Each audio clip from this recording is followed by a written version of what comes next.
Hello and welcome to another This is the Music podcast. This week I'm joined by Archie, Billy and Joe from Riviera, who have recently released their fourth single, This Feeling, which has amassed over 3,000 streams in its first week of release. If you haven't already given the song a listen, then I highly recommend that you do so, as it's a real banger. Thanks for coming on today. How are you all doing? I'm brilliant, thanks, mate. How are you? Very good, very good. Yeah, very well, thank you, guys. And as I said, thanks very much for coming on. Massively appreciated. So to start off with, can you tell the listeners a bit about the band, how it started, how you all met, and how the name of the band came about? Well, it started with me and Billy at school. We were both in the same GCSE music class. Like before we were in GCSE music, like we didn't talk to each other really. Like we only started talking in school. Like we're completely different backgrounds and that at school. And so we just started playing just really rubbish covers with each other. And then it's just gone from that really. Like we thought we couldn't think of a name, and we just thought the word Riviera sounded cool. So we chose that. Don't mean out, nothing at all. And then, so we just started writing songs. And I met Joe at college. And I asked him if he wanted to join and be a drummer, and he said no. So I got on my hands and knees, and I was like, "Please join my band, please."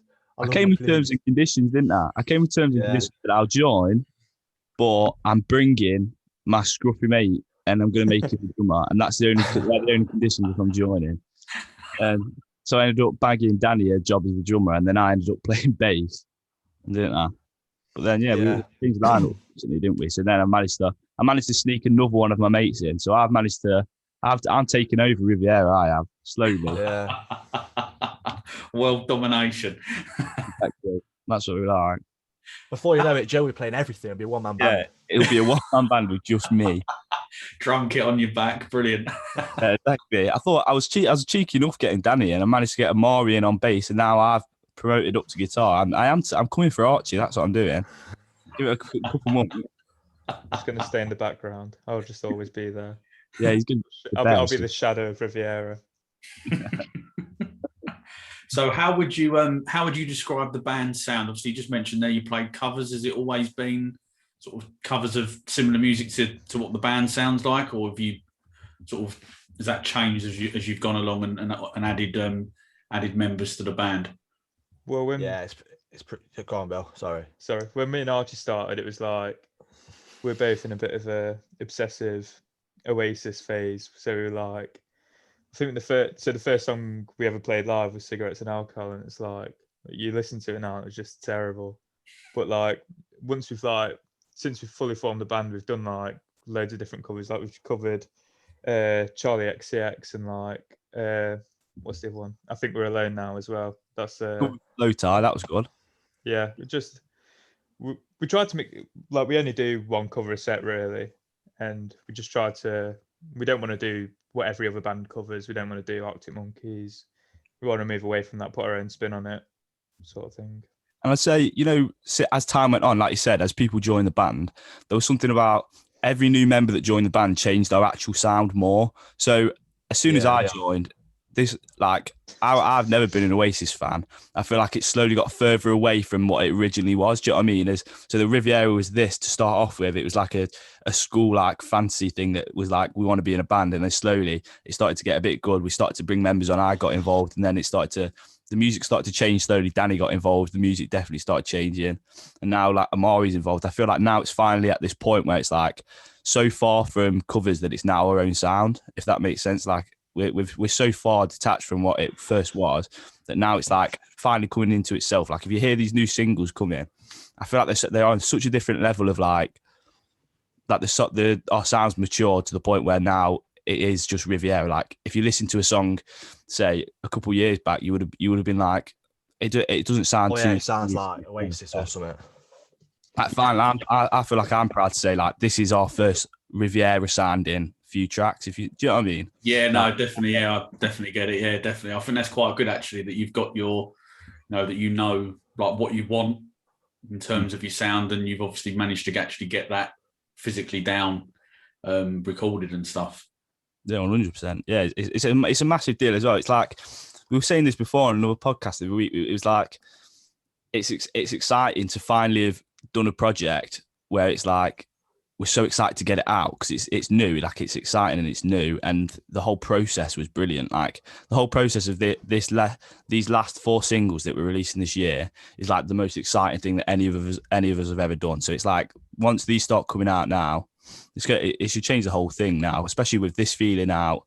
The next we've got 3 more tracks to release, and I would say every single one they're of all them completely different. Yeah, they're all different, but like in a brilliant way. Like they've all got the Riviera sound, but they're all like different aspects of it, if you know what I mean. Yeah. So it's exciting. It's all new. So so to go back to the question, it's all developed to where we are. Well, I'm sure it'll develop more, but it feels at this point, this is where we've started to get our sound. So this is where all these different members of the band have finally created this solid Riviera lineup now. So it's exciting, 100%. Yeah, definitely. As a fan of the band, I can definitely say it sounds very exciting. Just to know that you're already mapped out for the rest of the year in terms of your releases, but also as well like your different sound, and you don't necessarily want to just sound. You've got your sound, but on the other side of that, you don't just necessarily want to write that's us. We are prepared to try and adapt a little bit and change it as you are going along, which I think sounds very exciting. And I personally can't wait to hear the future singles. Well, thank you very much. Well, I guess the main thing is that we're all, like when we started the band off, we didn't know how to play our instruments. At this point, it's like everyone's just learning how to play guitar, how to play bass. Like it's that obviously that makes a huge learning difference. on the job. That's what we're Yeah. doing. I still can't sing. So we're getting there. So growing up, what are your earliest musical memories? Are there any bands or songs or albums that particularly stand out for you? First song I can remember hearing is Little Less Conversation by Elvis. Do you know, like the remix? Yeah. Like I can just remember just like standing in my cot, just like going, just like that. Like my mum and dad would have friends around or something, listen to that song, and I was just upstairs meant to be asleep, just listening, like just dancing in my bedroom by myself. That's like the first memory I've got of any music at all. I was saying this yesterday. I wasn't bothered about music at all when I was a kid until I hit the age of like 8 or something. And then I remember my dad getting me one, you know, the little MP3s with the spinny thing on it. Yeah. And where you go like that. I remember getting one of them, and I went on it, and it had the Alvin and the Chipmunks album on it. And I remember sitting there, and I'd never been asked about music, and then this Alvin and the Chipmunks album comes on, and I'm thinking, this is another level. Alvin and the boys really smashed out the park here. From that point on, there was no looking back, honestly. But then, obviously, it changed a lot. I don't still listen to Alvin and the Chipmunks. That is not. I was going to say, is that going to be an influence on these new singles that you've got coming up? Or Yeah. Some of the harmonies you might think like, is that Alvin? You might think that, but no, it's just Amari. Alvin. And how about you, Billy? Have you got anything better than Alvin and the Chipmunks? No, mine's quite boring. Well, I just remember I like Spice Girls now. That's more of a recent one. I just remember like as a kid, like my parents are quite big fans of the Killers, and I just remember like having their CDs on in the car all the time, and like sort of that's probably like the soundtrack of my childhood, as cheesy as it is. It's like, I know, I don't like that. That's dead cheesy, that. But yeah. To be fair, they have written some bangers. To be fair, so not my favourite band, but yeah, you've got to appreciate some of their better, well-known, successful stuff. Yeah. I guess you could say. So, what was the first gig that you went to? Mine was the Kooks at Rock City about 5 years ago. I wish this wasn't. This is just a coincidence, but unfortunately, I've got a rubbish answer again. Mine was JLS. Mate, I was Girls Aloud. Was it? The second one was One Direction. I feel quite cool with mine. Yeah, Bill, you're lucky, mate. I went to see JLS. Honestly, imagine. My sister might have been there. Probably.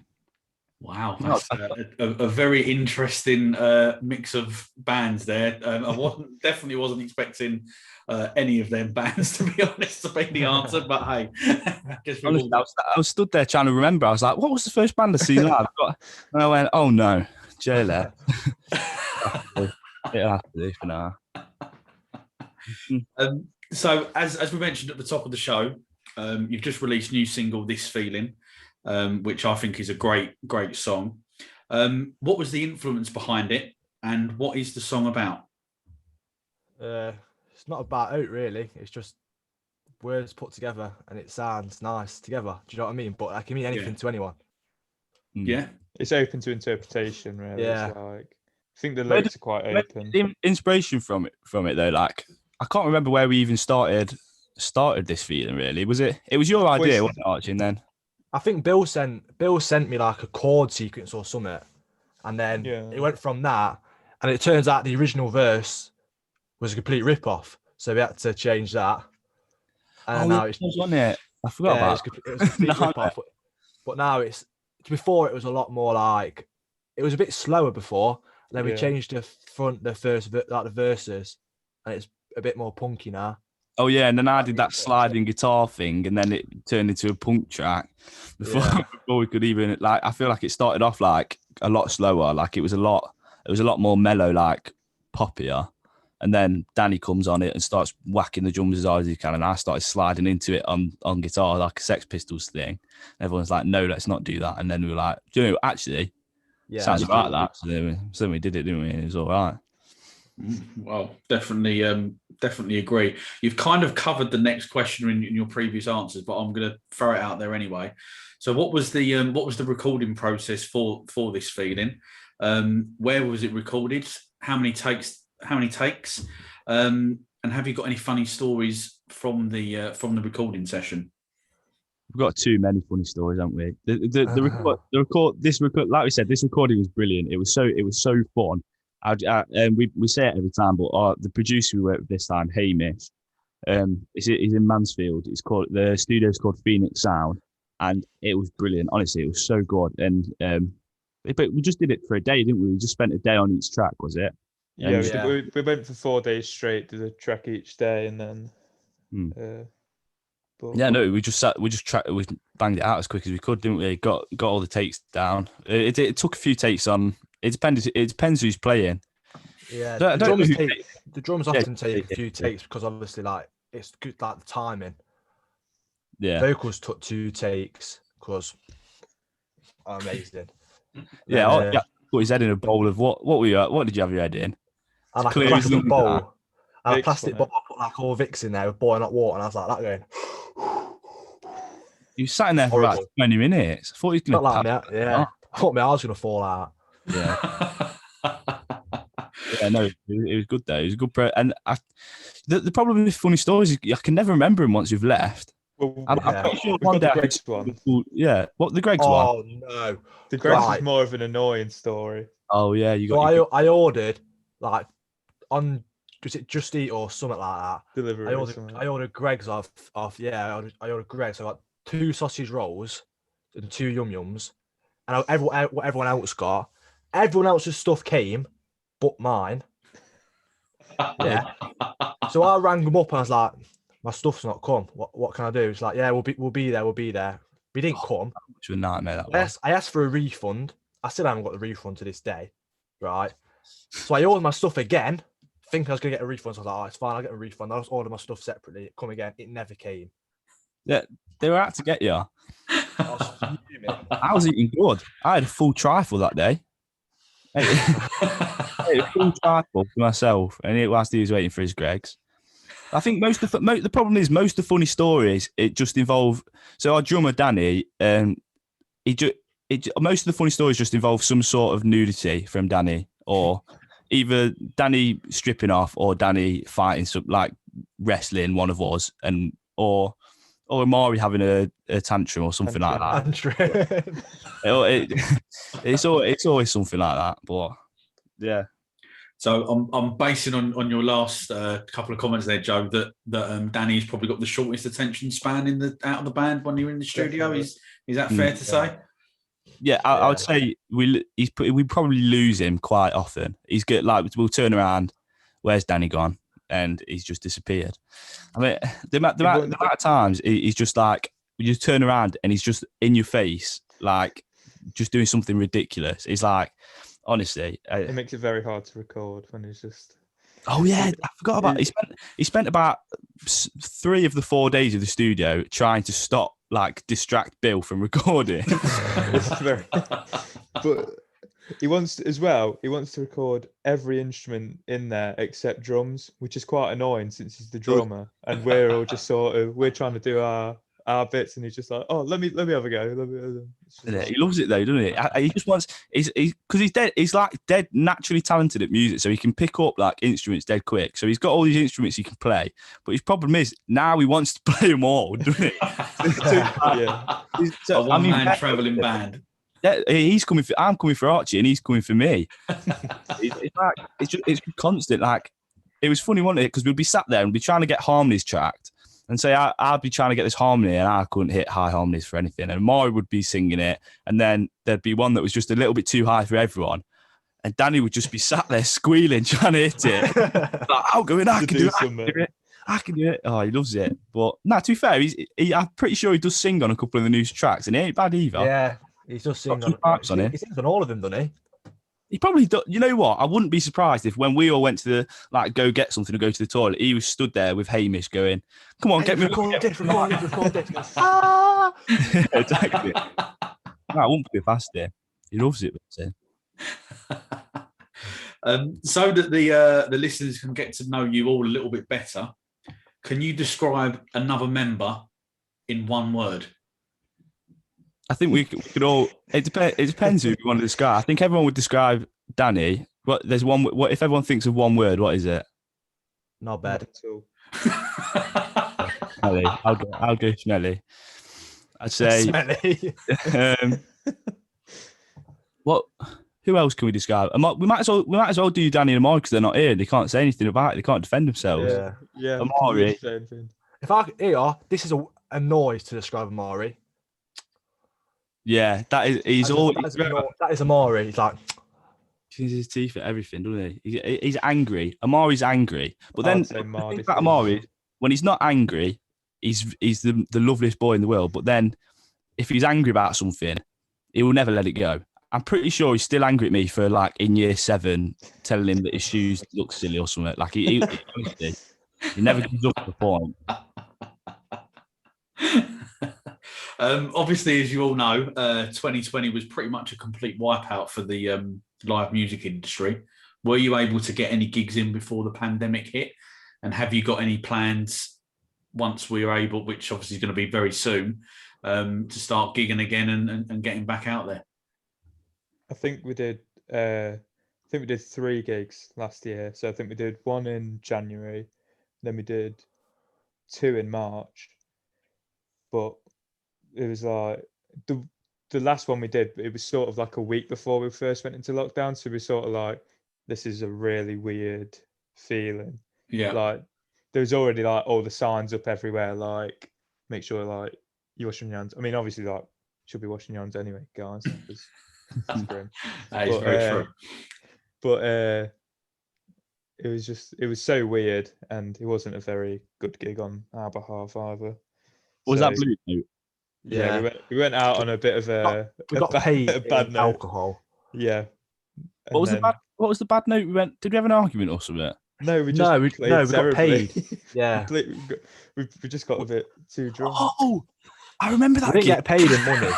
I remember that gig because we did get paid in beer, didn't we? And yeah, did we get paid? I just kept going behind the bar, going, "Oh, yeah, whoa." That's what happened. You were behind the bar pouring us pints. Yeah, I forgot about that. We played absolutely. I remember that gig as good, but I think it was not good at all. It was terrible. I remember that gig as a brilliant gig, but I must honestly, that must have. We had to have a band discussion outside after that. That was terrible. Yeah, no, it's coming back to me now. It's coming back to me. that was not a good game.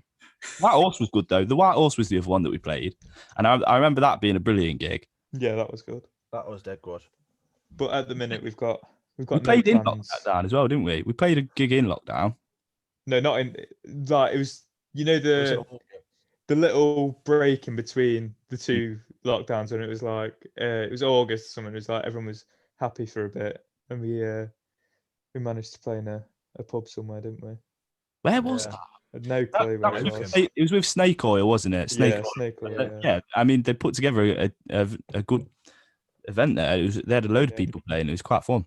Yeah, And even though it was weird because everyone was sat, and I feel like it sort of felt like everyone wanted to be up and about, but then it felt like an open mic a little bit.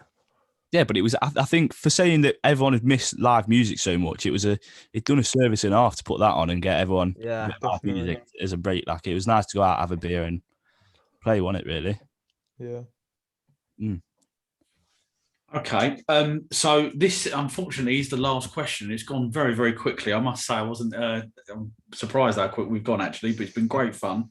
So, you're hosting a dinner party. Which 3 musicians or anyone from a band or artist, whatever, dead or alive, would you invite? This is a massive question. This is a brilliant question. Oh, I think I'm going. I'm going Bob Marley, number 1. 100% Bob Marley, number 1. Then I'm trying to look around my room and all. Who's I like? I don't know. I might have to get some of the old Northern Soul singers, like Edwin Starr or something. Someone who's like, the tunes were just insanely like high tempo, just high energy, something like that. And then I'll just be like, how are your tracks so exciting? Do you know what I mean? How have you like? And I'd just be speaking to them for ages. And then I need one more. I feel like I watched Walk the Line the other day, so I'm going to say Johnny Cash. I feel like that was exciting. I'll have a look at my Spotify playlist. I'd have Johnny Marr just because I think he's cool. Then I'd just want the most random group ever. So like, I don't know, Johnny Marr. I'll go something like Cheryl Cole, get her in. Then I don't know. I'll have Snoop Dogg or someone like that. Just go. That would be good. That would be fun. Right, here we are. I'd have Ozzy Osbourne. Oh mate, he's already done that. Who else would I have? I'd have Stevie Nicks and Lady Gaga. Fair play. You know, if you're having Ozzy Osbourne though, you ain't having a good time. He's dribbling the whole time, won't he? You'll be sat there dribbling. Look up to the table, leaning on you or something. It won't be a dinner party, it'll be a dribble party. You can't just sat watching Ozzy Osbourne dribble for a few. I must say they're all 3 of you there have chosen some great guests, and I'm sure there probably wouldn't be much eating going on. I wouldn't imagine. Probably just be boozing most of the time, which is great as far as I'm concerned. So as I said, unfortunately, that is the end of the podcast. But before we go, can you just tell the listeners where they can listen and or purchase your music? We're on Spotify, on Instagram at Riviera Band UK, and on Twitter as well. You can buy us if you want. We're not just on Spotify. We're on the lot of them. We're on everything. We're on everything. All the streaming platforms and everything. We've got Deezer, Tidal, Apple Music, the rest of them. We're on all of them. Amazon Music, YouTube. Yeah, send it to your grandparents on YouTube. That's what I do. What else are we on? Come on, iTunes. We're not stopping. Come on, hit me. Every single one of them. Funkypigeon.com. A whole lot of them. Brilliant. Well, thanks very much, Archie, Billy, and Joe, for coming on and joining me. It's been an absolute blast. I wish you obviously continued success with this feeling, and obviously the 3 other songs that you've got planned for the rest of the year. Thanks very much again for coming on. As I say, please click subscribe on your podcast listening provider, and please tell all of your friends. Hope you enjoyed listening to the podcast and the chat today with Riviera. Thanks very much. Cheers, Mark. Cheers. Nice one.